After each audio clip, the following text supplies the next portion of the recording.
Hello, everyone. So I'm Harald Alvestrand, visiting Google from Trondheim, Norway, which is 9 time zones east of here. And I'm here to talk about things that affect both sides of the Atlantic and the other side of the Pacific too, namely standards, IETF, and email address internationalization. Now, that's 3 talks for the price of 1, in case you missed that. Because I thought, hey, I'm here now. I can talk about anything I want to. I'll talk about everything I want to. So just to check if anyone's awake, you'll have opportunity to ask, are you interested on 3 points? Standards at Google, IETF, and email address internationalization. So who's interested in standards at Google? A lot of people. IETF? Slightly fewer people. Email address internationalization? Even fewer people. Okay. I'll start long and go short at the end, but there'll be lots of room for asking questions. So, I already said that. So the standards intergrouplet is really about, okay, Google's doing standards work. Google's, in fact, sending a lot of people to a lot of places, doing a lot of talk and a lot of writing. That's what standards work is. Talk, write, and talk some more. So why are we doing it? Why does it matter? And how can we do it better? Well, the standard intergrouplet was intended to help you find the answers to that question. Now, and it was intended to make sure that Googlers know what we are doing in relation to each other. One of the more embarrassing situations you can be in is if you come to a standards group and say, stand up in a meeting and say, this is the dumbest shit I've ever heard of. Nobody should ever think of that. And discover that the guy who's presenting it was also working for Google. It's okay to have the argument, actually, because sometimes Googlers do dumb stuff too, surprisingly. But it's not okay to be surprised by that in a public setting. So the standards intergrouplet was set up to find a way to gather the information about standards and standards work inside Google. We're not in the business of creating standards at the intergrouplet. We're not even in the business of saying what you can and cannot do. That's called your manager's job. But when we have identified that it's in Google's interest to participate in standards making outside of Google, we urge, implore, and exhort you to come along and share the information so other Googlers can find it.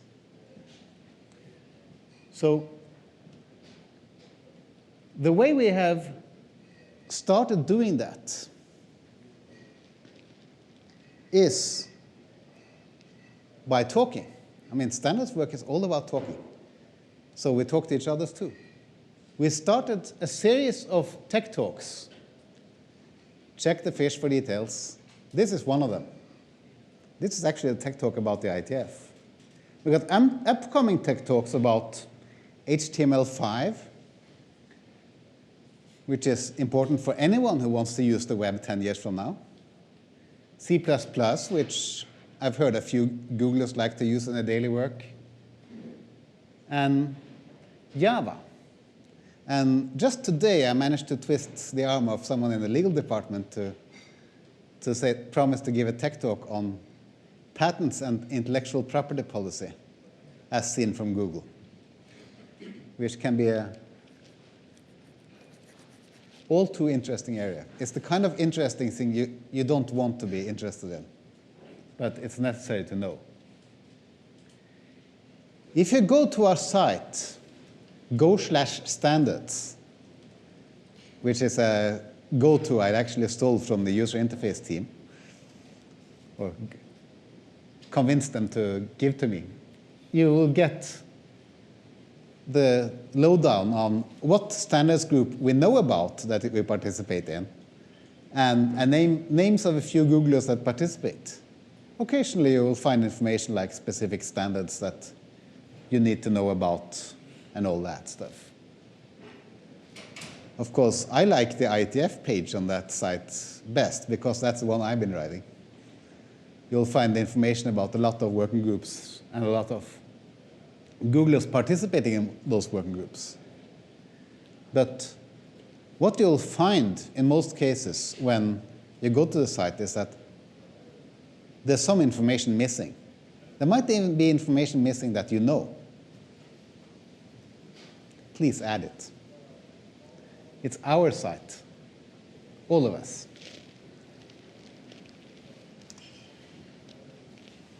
So, questions about standards intergrouplet. Why are there so many different versions of that standards website? There are two. And the reason there are two is that we've been slack in deleting the one on the wiki, the one on the site. But we at least managed to get it right that the front page on the wiki says, go see the site's version because this is all out of date. I don't think we have more. If you discover the third one, drop me a line and I'll kill it. Well, there's always 1,000 ways of getting to the same site at Google.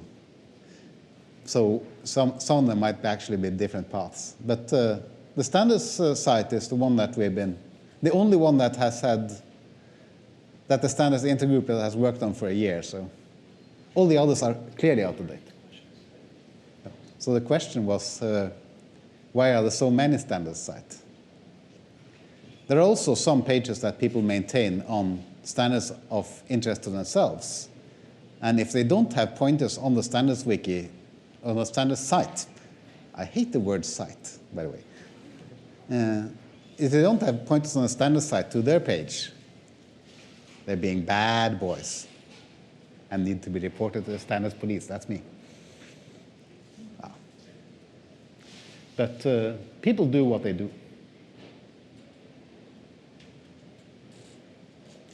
Other question? Okay, you now know what. Do you have a regular meeting, or how do you work? Okay, so the question is, do you have a regular meeting? We have a weekly meeting of the intergrouplet itself.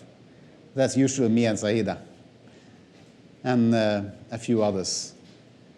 So that's more or less to check that anyone who's promised to do something eventually gets beaten over the head because he hasn't done it.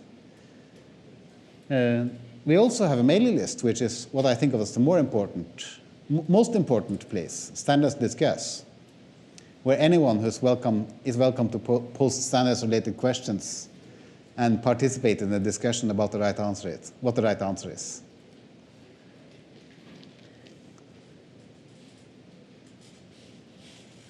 Does funding done for standards work in Google? Is it just ad hoc? The question is, how does funding for standards work? And the answer is very ad hoc.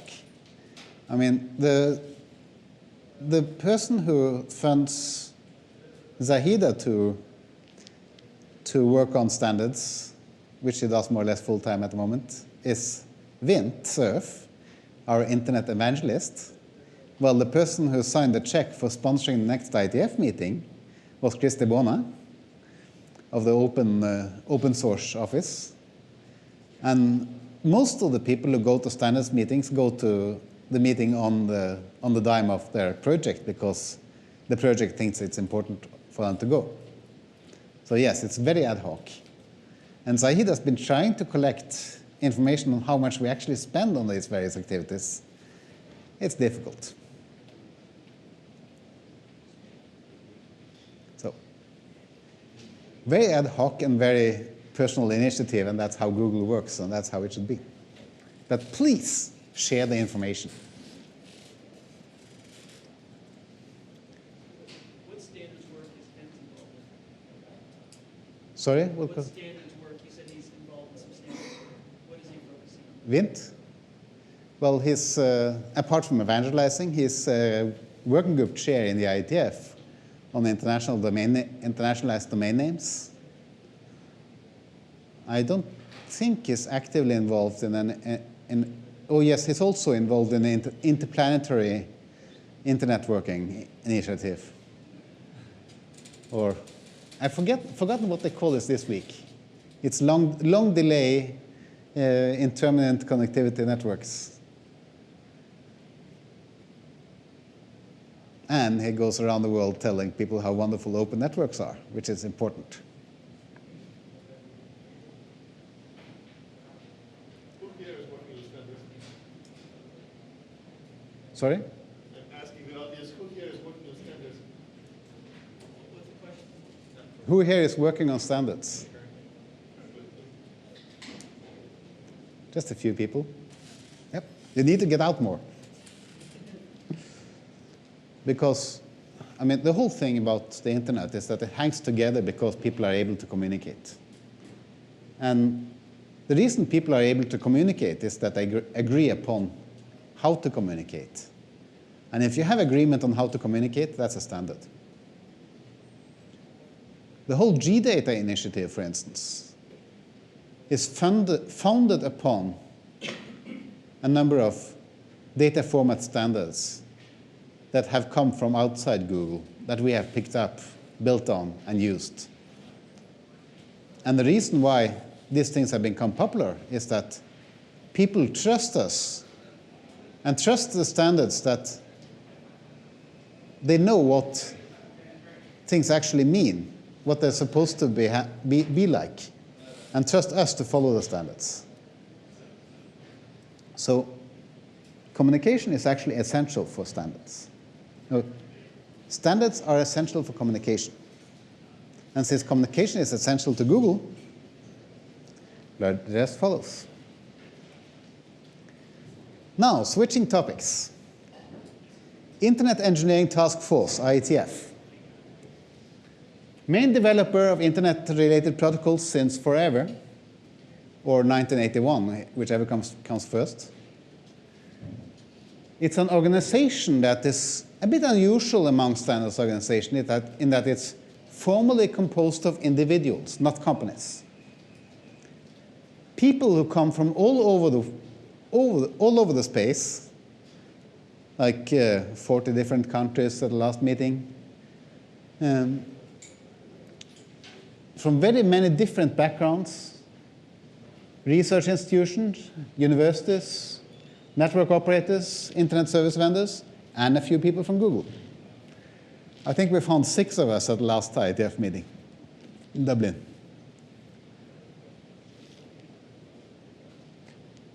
And the unusual thing of being an organization of individuals is that we do not claim to represent our employer by what we say at an IETF meeting, which is very important to get the conversation flowing, because then you don't have to check back with headquarters to figure out whether they agree with you or not, which I think is quite googly. And the way the whole organization is funded is because people pay to show up to meetings. Of course, it's a bit of a bizarre thing that most of the important work at the IETF happens on mailing lists, which are free to participate in. Anyone can sign up, anyone can participate, and not pay anything at all. Well, the whole organization is being run from the profits they take in on meetings. But it works. And from the Internet Society. A lot of the stuff that happens at IETF is not Google's business.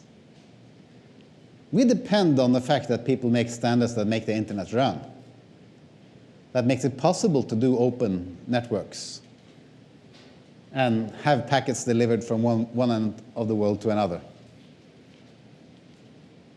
Because that enables us to deliver what we do, which is effectively one service everywhere. But we care that those things get done competently, and that they're not hijacked by people with interests in making sure that they can control the internet. Because the experience of people doing stuff in networks is that if a central authority controls the content, innovation is stifled. If you have to modify the core of the network in order to make new things work, they don't happen. And so, in order for there to be the changing, flexible communications media that we call the internet, we have to have open standards. Anyone can connect if they have the business agreement to do so. We have a consistent way of viewing the service from one end to another that doesn't depend on everything in the middle. And of course, the IETF also talks to end-to-end protocols. I have on my list here, a couple of slides later, the list of, I deleted that. I had the list of what protocols the IETF actually worked on. Things like the DNS, like HTTP, like TLS, which happens to be the only security protocol that has significant deployment on the internet today. It's also a rather useless security protocol for a few things, but that's another matter. So I put up this slide because having the fundamental core principle of IETF in your mind is useful when you think about it. The goal of the IETF is to make the internet work better.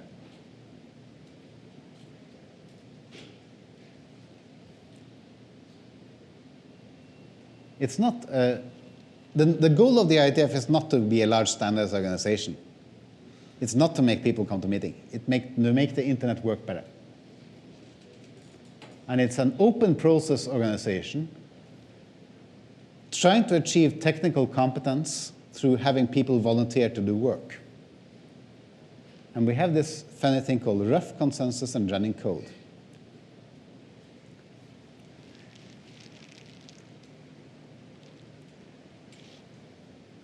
We reject kings, presidents, and voting. We believe in rough consensus and running code. Rough consensus roughly means that if you can't convince most people that you're right, shut up. If you can raise a technical objection and people can understand it and find it valid, we don't have consensus. We have to fix it. And you can't be overridden by a 51% majority. At the time people developed the first Wi-Fi crypto, the web, there were a number of people in the standards development organization of that, the IEEE, that said, this security is broken. This is going to make people vulnerable to attacks, to sniffing, to whatever evils occur. But there was a 51% majority in the room that it was more important to have the product out than to have the product secure. That's been cited as a classic example of the IETF doesn't work like that. And of course, if you can't make it work, it's wrong. There are lots of things you can make work that are still wrong, but if you can't make it work, it's definitely wrong. So running code, prove that it can be done. Not the only organization in space. Some of you might have heard of a small group called the W3C, or World Wide Web Consortium, or an organization that's slightly older than the IETF called the International Telecommunications Union, which dates from the 19th century, and so on and so forth. IETF thinks of itself as taking care of the core of the internet and whatever is necessary to get the job done. So the reason why SNMP is in the IETF is because we decided that in order to make the internet work, it has to be manageable. And in order to have a heterogeneous network manageable, we have to have a management protocol that they actually agree on. And thus, we created SNMP. Now, whether SNMP is a good or bad protocol is a completely different discussion, but it's there. And it's much better than nothing. There's a working group in the IETF called Better Than Nothing Security, buttons. There are people who have severe doubts whether that is actually true. But anyway, that's beside the point. So the way IETF works is everything, anything, and all things are publicly available. You put all documents, drafts, notes, minutes, finished standards up under that, freely available for anyone to download, anyone to read, anyone to copy, anyone to publish copies of. It's open, damn it, which of course means that of the 30-odd RFCs I have written, there are literally hundreds of copies of them out on the web. And every so often, Google Alerts finds a new copy and tells me about it. That's the most important, the largest source of alerts for my name.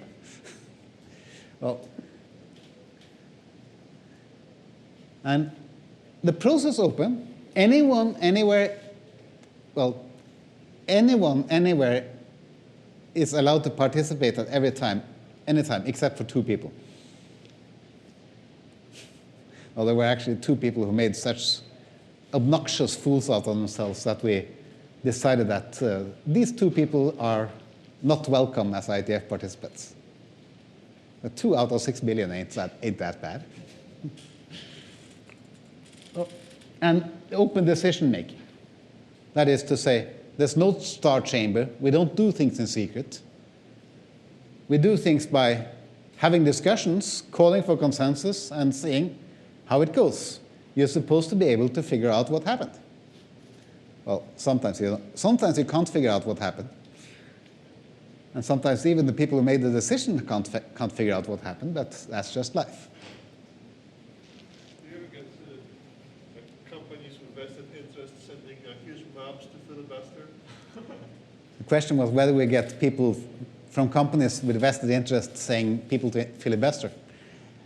Well, there was this time at one IETF meeting where there was an important meeting that it was not a vote, it was consensus call. And a number of people came walking up the stairs and say, we had 2 meetings in the same conference center. The IETF was to the right and the other meeting was to the left. And a bunch of people in suits came walking up the stairs and said, oh, where's the vote on IPsec? And this guy said, that must be over there. We don't do votes in the IETF. So they all ran over there and came too late for the meeting. Well, it does happen that people show up that seem to have the effect of trying to derail the process. Mostly, I think that it's because those people are too full of themselves. Sometimes I suspect that they have been sent out by the companies to make trouble for the standards process, but without the company telling them, they just are that way by nature. But in general, I think people are fairly well behaved.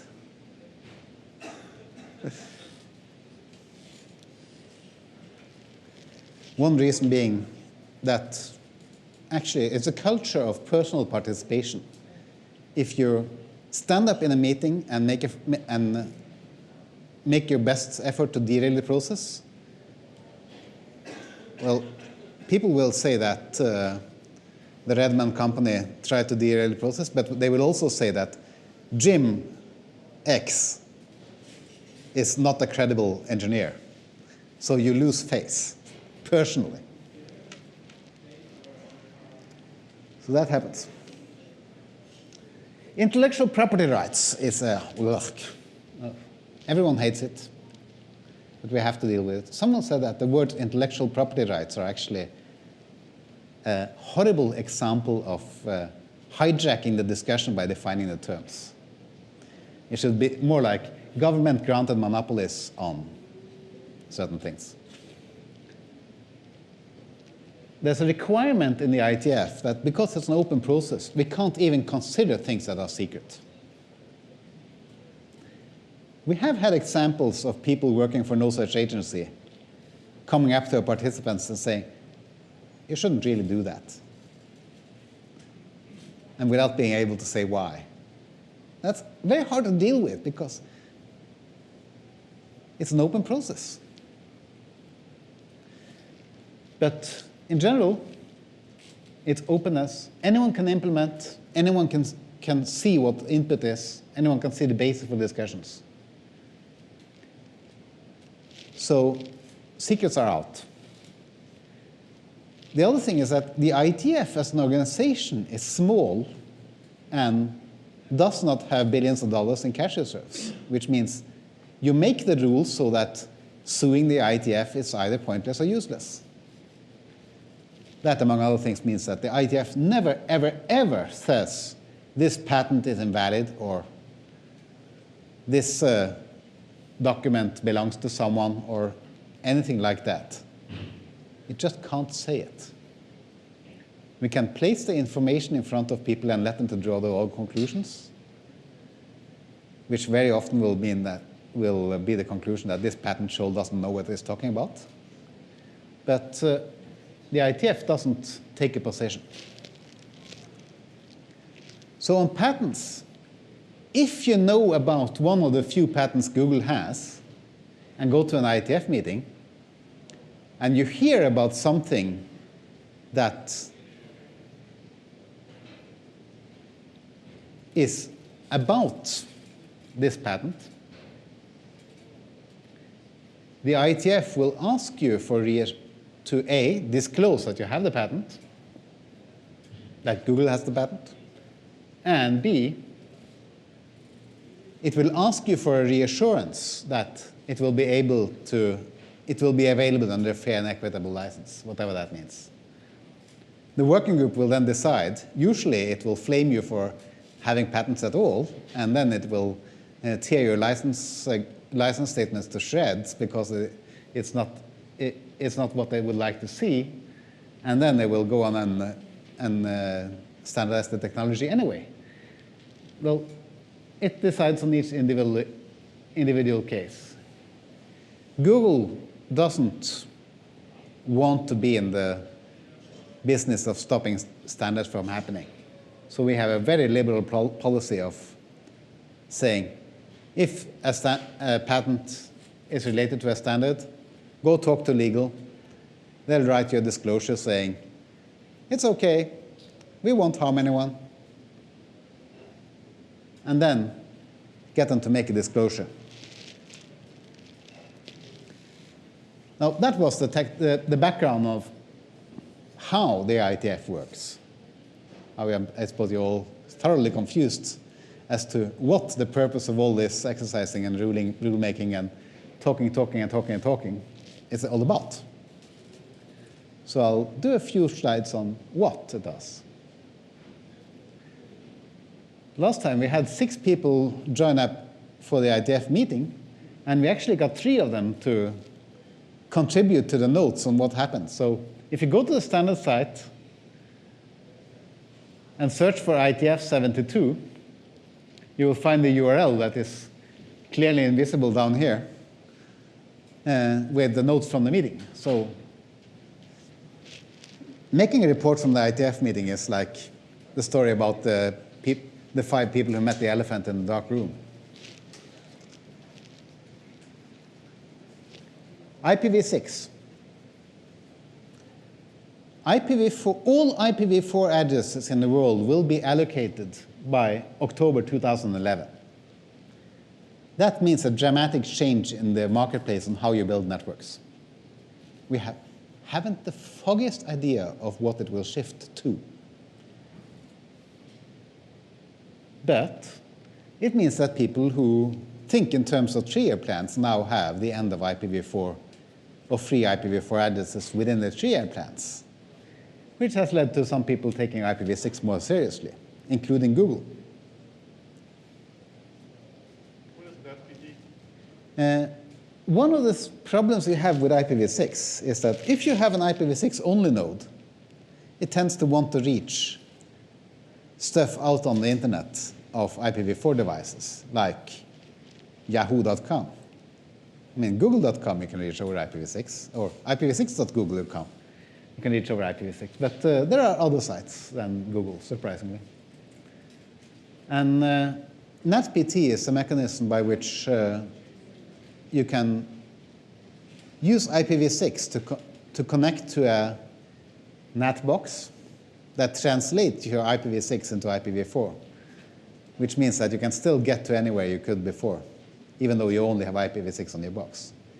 The bad thing about it is that it doesn't work for some cases. In particular, it does some bizarre mangling of DNS packets that people don't like, especially people who think about security. I mean, who needs the Kaminsky bug when you have have official permission to mangle the packets? Well, so a year ago, the IETF said that NetBT is declared historical because we don't like it anymore. And half the community applauded, and the other half went crazy. Say, you can't possibly do that. You're declaring yourself irrelevant and whatever. But they're now trying to actually fix the problems instead, getting some standards for being at an IPv6 site and connecting to an IPv4 site that are actually useful and not too harmful. We'll see.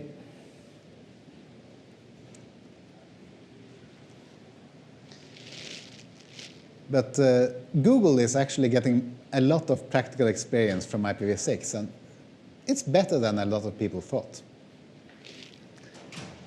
Given what some people thought, that's not a strong statement, but yeah. A year ago, many people were worried about the fact that we're creating new routes on the internet at a rate that was higher than Moore's law. We've currently passed 270,000 routes in some of the routers on the systems, and it doesn't seem to be slowing down.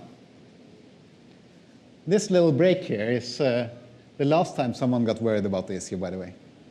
So worrying in public sometimes helps. But this is when we started getting worried about the issue last time, and as you see, that had absolutely no effect.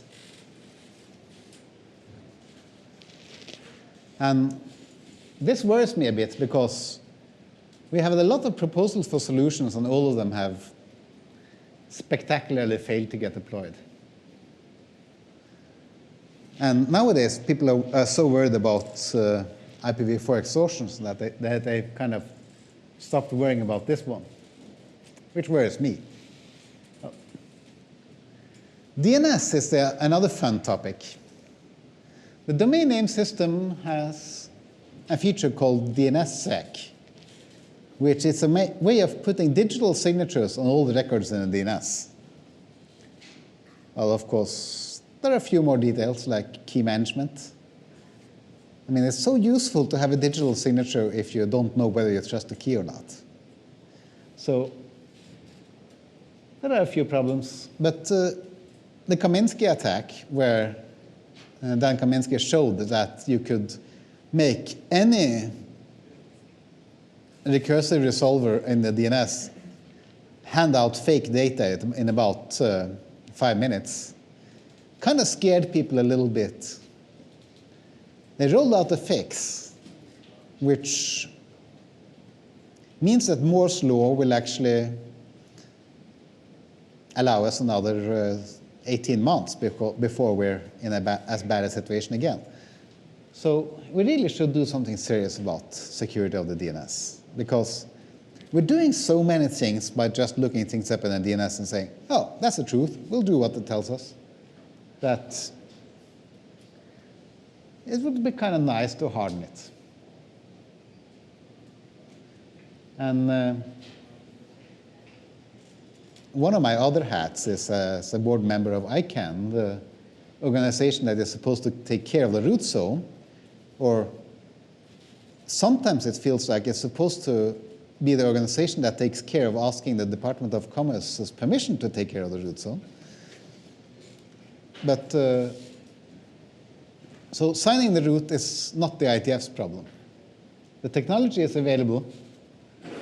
People who are interested in the details of that technology need to note the keyword NSEC3, because that's an important part of getting deployable solutions, but that's a detail. One of the nice things I managed to help through at ICANN was that the root of the DNS system is now available on IPv6. Major win. And next year, we will have something other interesting in the root, namely records that don't have any ASCII characters in them. Do you know what this example I picked up actually says? What? It's Frank Tang. I'd forgotten. Oh, yeah. So now he has a domain name franktang.franktang.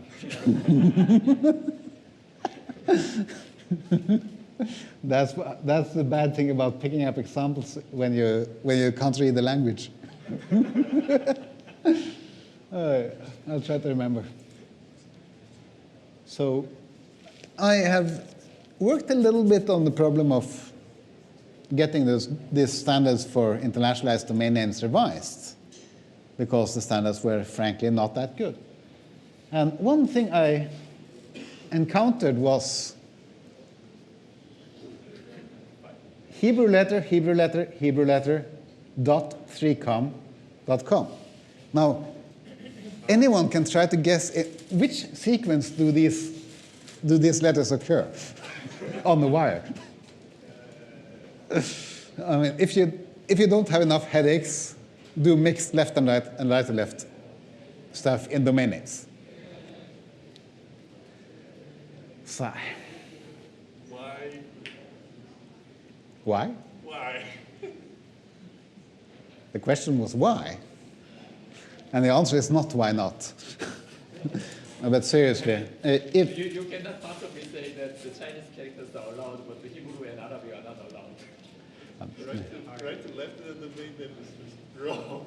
No, if you have a user interface where every single thing in it is Arabic characters and go right to left, and you're sending mail to your grandmother, and you're 8 years old and still haven't learned what an ASCII character looks like, having stuff that has to be in the user interface and isn't Arabic letters is actually a pain. Now, if I had to do this, I would be in trouble, because not only can't I read those letters, I can't even remember them.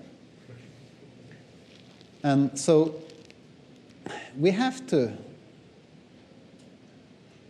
find some way in which the non-ASCII characters are to be allowed in DNS, in identifiers on the internet. And the kindest thing I can say about the solution found, which is the IDN, is that it's the least horrifying of the alternatives.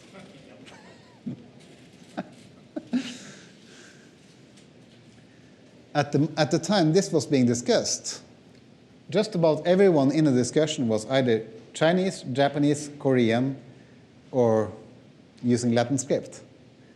Since then, the Russians and the Greeks have also joined. And, I mean, the Israeli people who were part of the discussion at that time said, nobody with his brains working would ever want to put Hebrew letters in the domain name.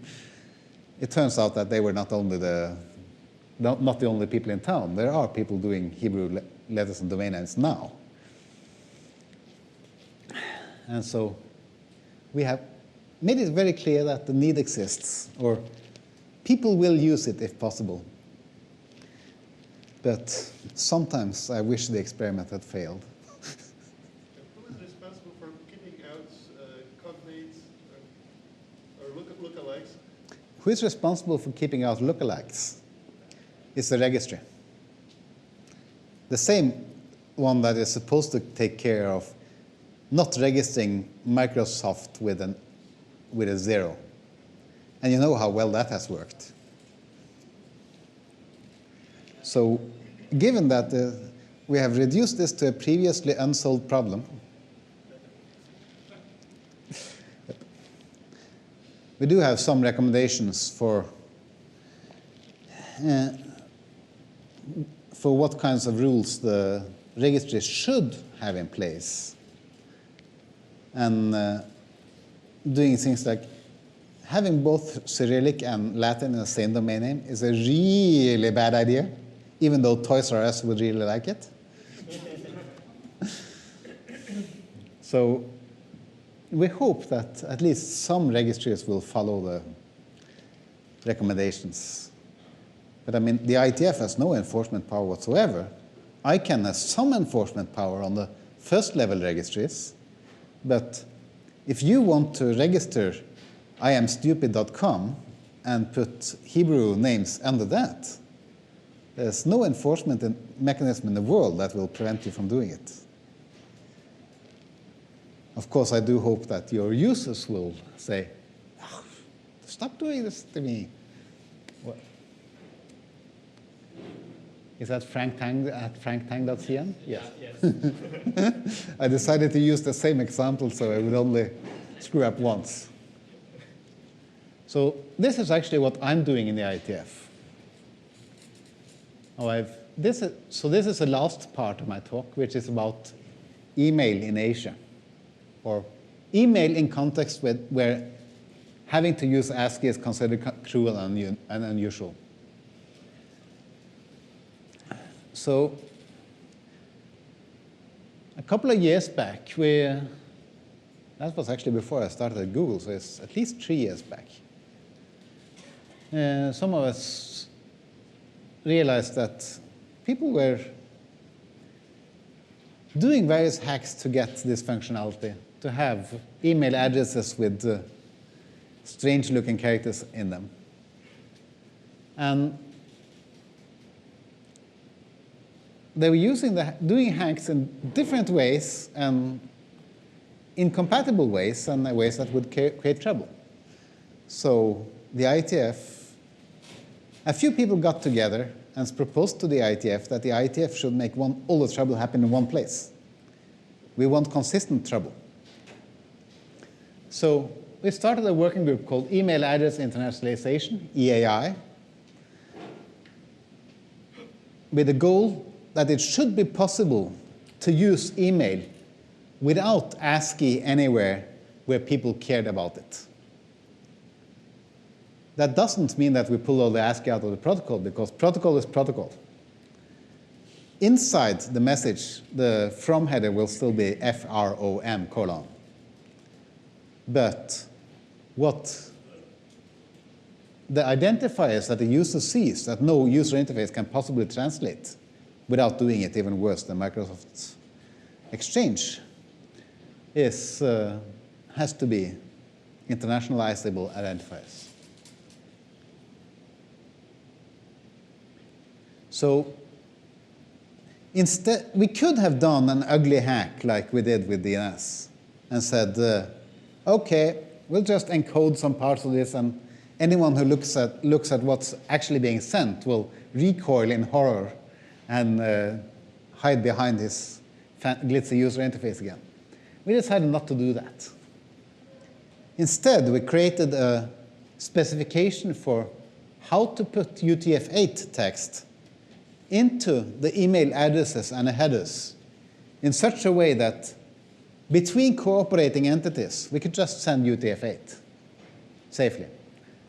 And once we escaped from the cooperating entities, we could downgrade to something that, if not pretty, at least did no harm.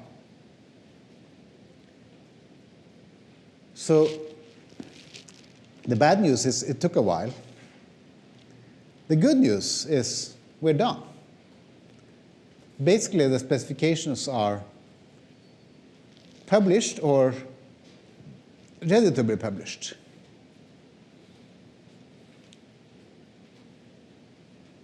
The technology choices we did included one particular thing that has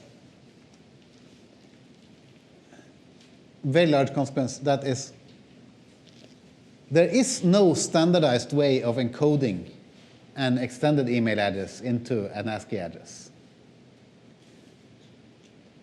There are a number of technical reasons for that, but the main reason is anything we could think of, or one of the main reasons being that any way we could think of doing this is ugly enough that people don't want to be known by that name. Email address equals identity. So instead, we said, if you send a message with a from address with squiggly characters in it, these are Norwegian squigglies instead of the Chinese squigglies I used earlier.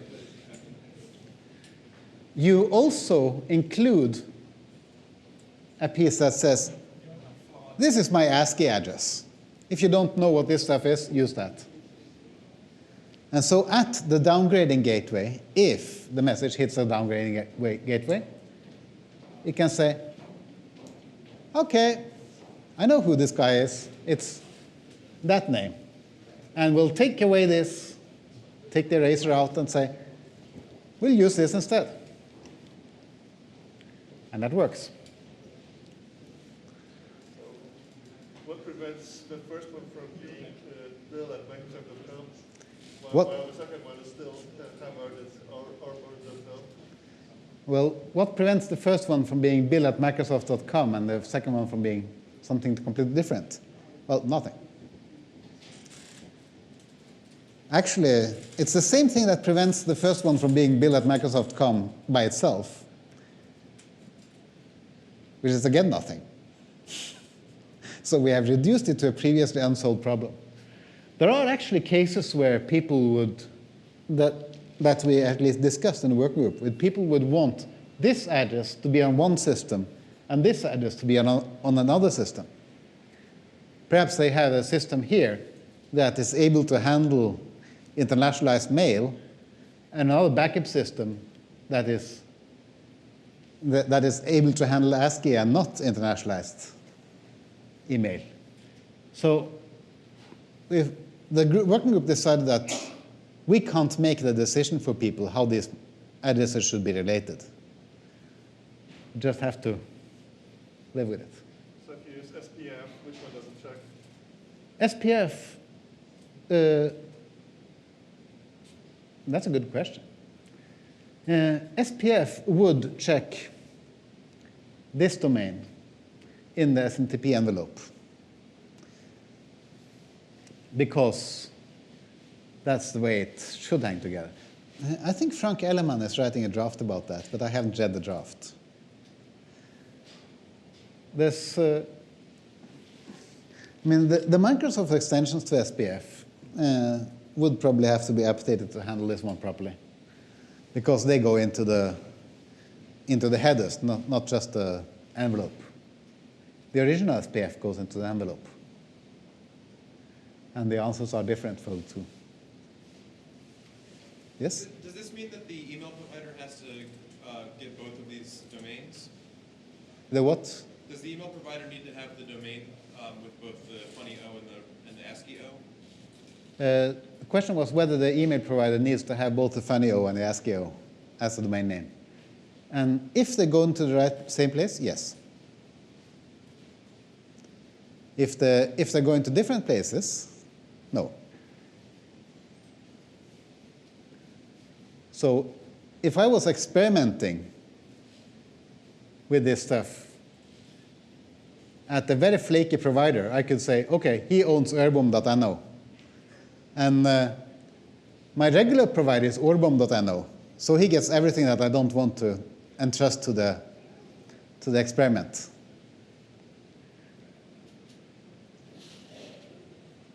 I expect the default to be that the normal case would be that they are controlled by the same provider and that they actually end up in the same mailbox. But there's absolutely no way we could mandate that, and several technical arguments why we shouldn't mandate that. Technology choices, page 2. When we downgrade, downgrading means that you throw away information, of course. We try to not to throw away too much. So when we strip out the fields, the funny characters from the fields, and encodes what cannot be stripped out, we add downgraded dash headers to say, this is what it was before it got downgraded. So that if a mail user agent is very intelligent, it can offer to display what the sender intended instead of what actually got delivered. Of course, this opens up a few holes for spoofing that are quite easy to imagine.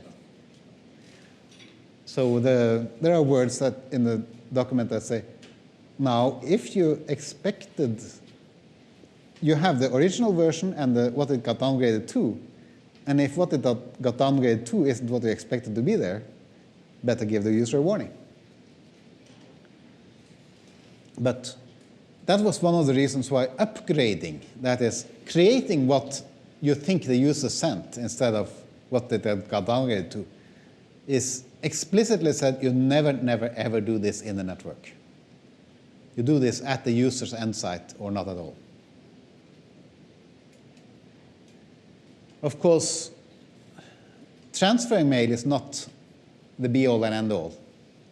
You also have to deliver the mail to the users. IMAP and POP are the popular protocols. So in order to have things behave in the odd new ways,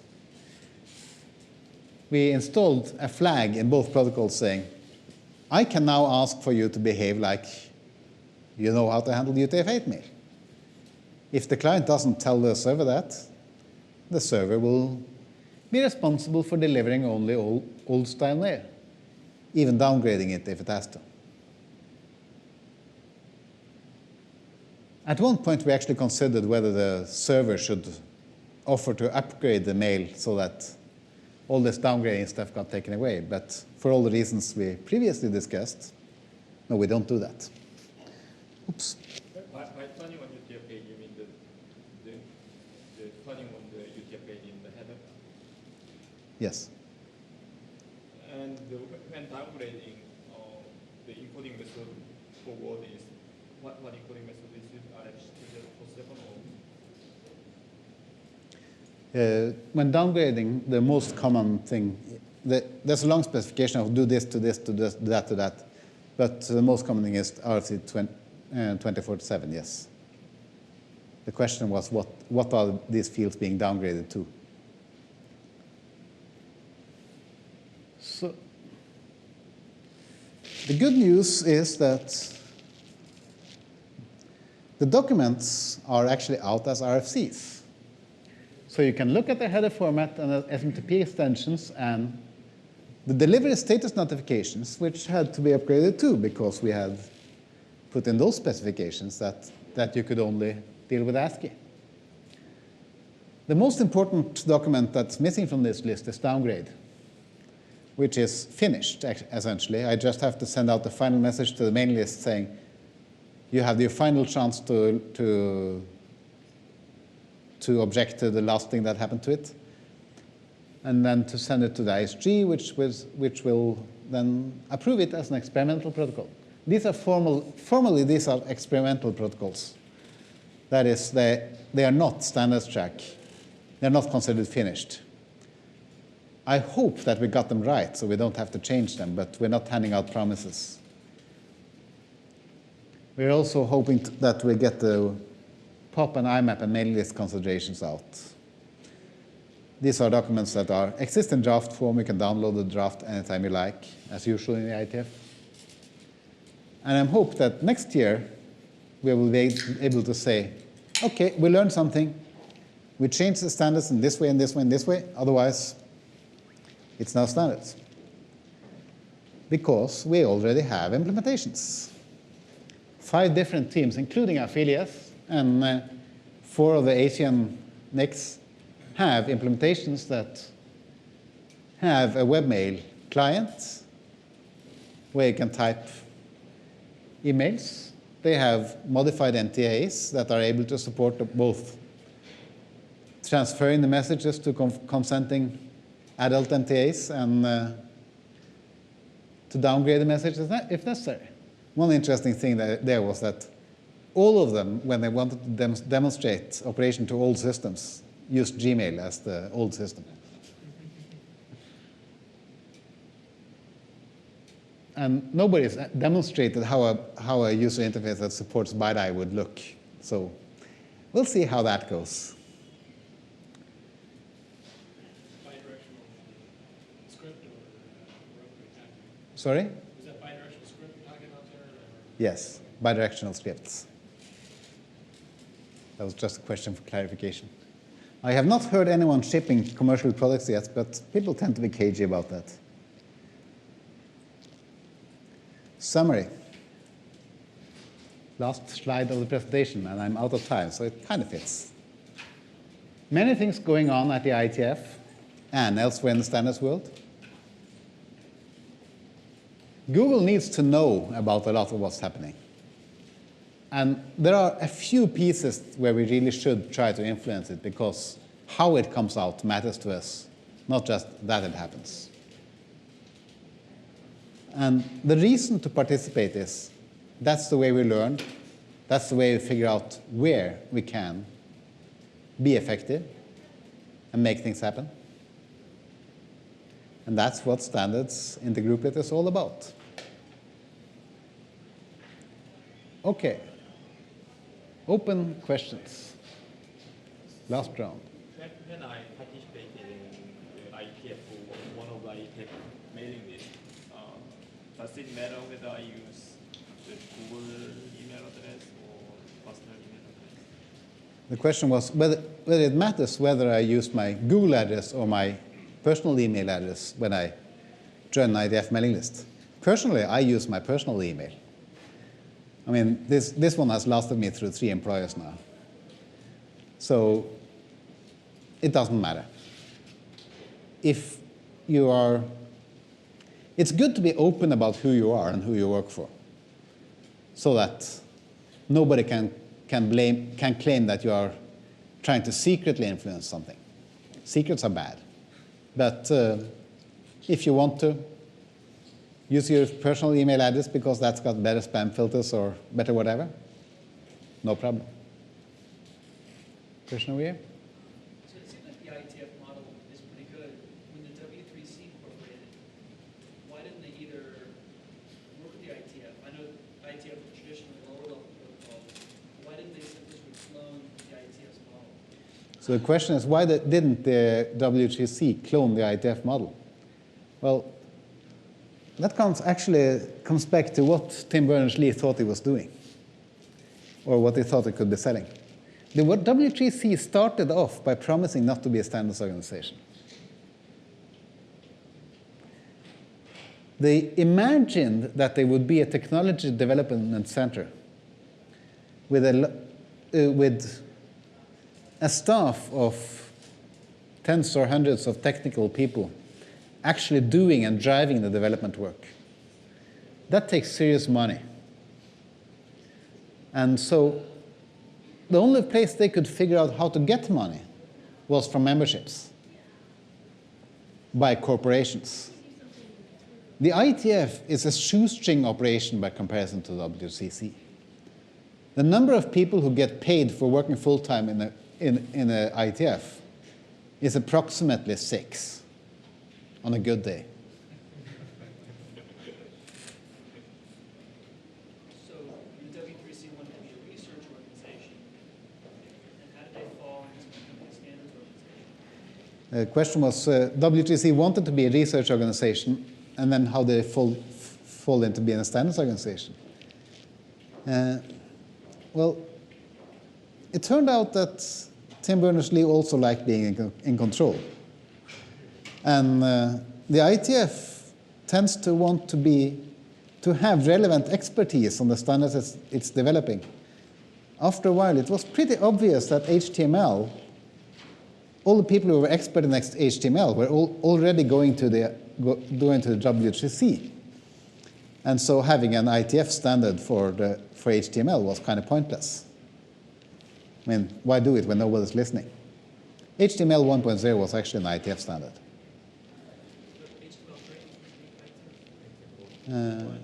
One. The first one. The first one that was remotely resembling HTML, valid HTML syntax. So WTC developed into owning specifications. I think they still call them specifications and not standards.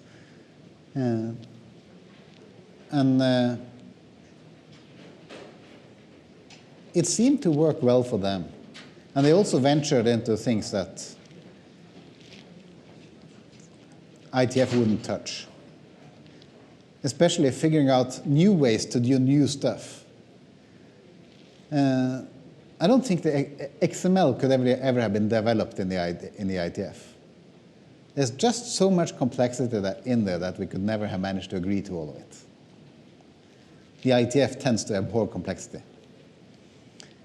But things fell out the way they did. There were a lot of politics and company politics involved. I didn't participate that much in the WTC, so the details you'll have to ask Ein Hickson or TV Raman. But that's how I think it happened.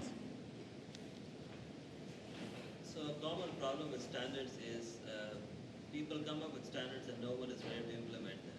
And you talked about we implement. What is we? Who's paying for implementation of the standards? What is the?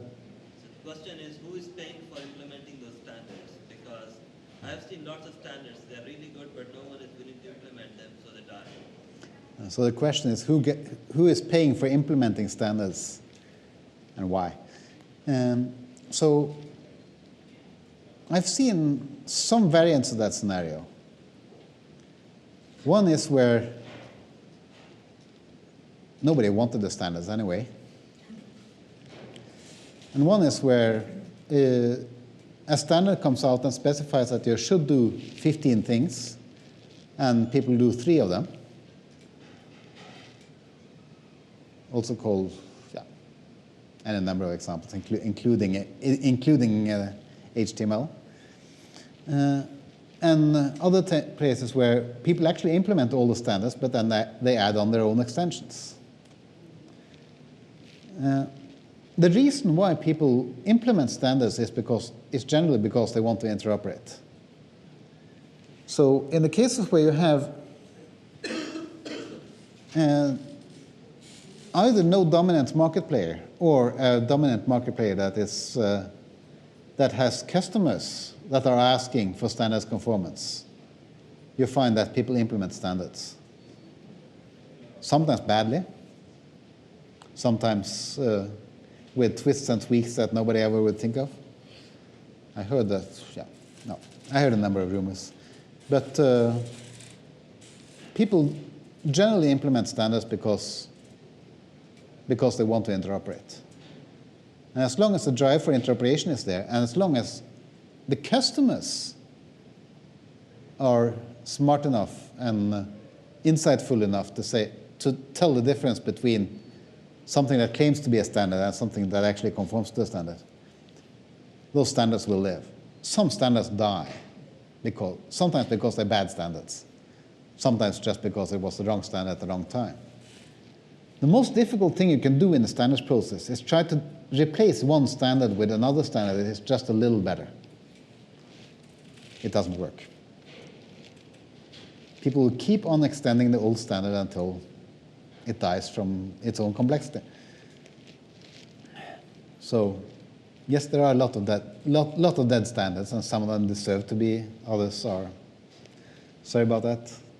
Others are just biding their time. But there's no central funding authority for implementing standards. Companies do it by themselves. So I spend most of my time in the web world, W3C, and there's sort of a general consensus that there's kind of a crisis of faith. And I don't know if the grass is greener on the other side, but it seems like the IETF process has resulted in more straightforward specifications. Is that just because I'm not as inside the IETF factory, or it seems like it's been a more successful body? Would you agree with that? Or? So the question was whether the IETF has been more successful body than the W3C, and if so, why? I paraphrased that a lot. So I would say that it's mostly true, even though W3C has been successful in its area. And one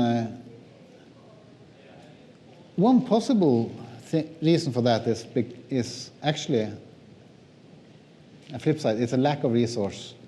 That the IETF has never had anything apart from the volunteers coming from the companies in order to build the standards. And the IETF has insisted on not just taking things that come flying over the wall, it has insisted on kneading them until they're done.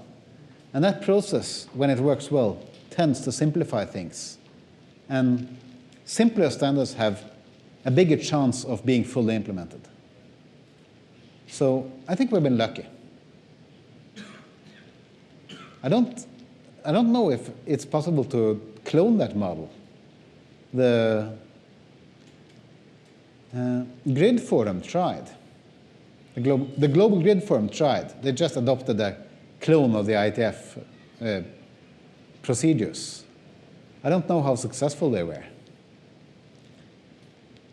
But it takes a community.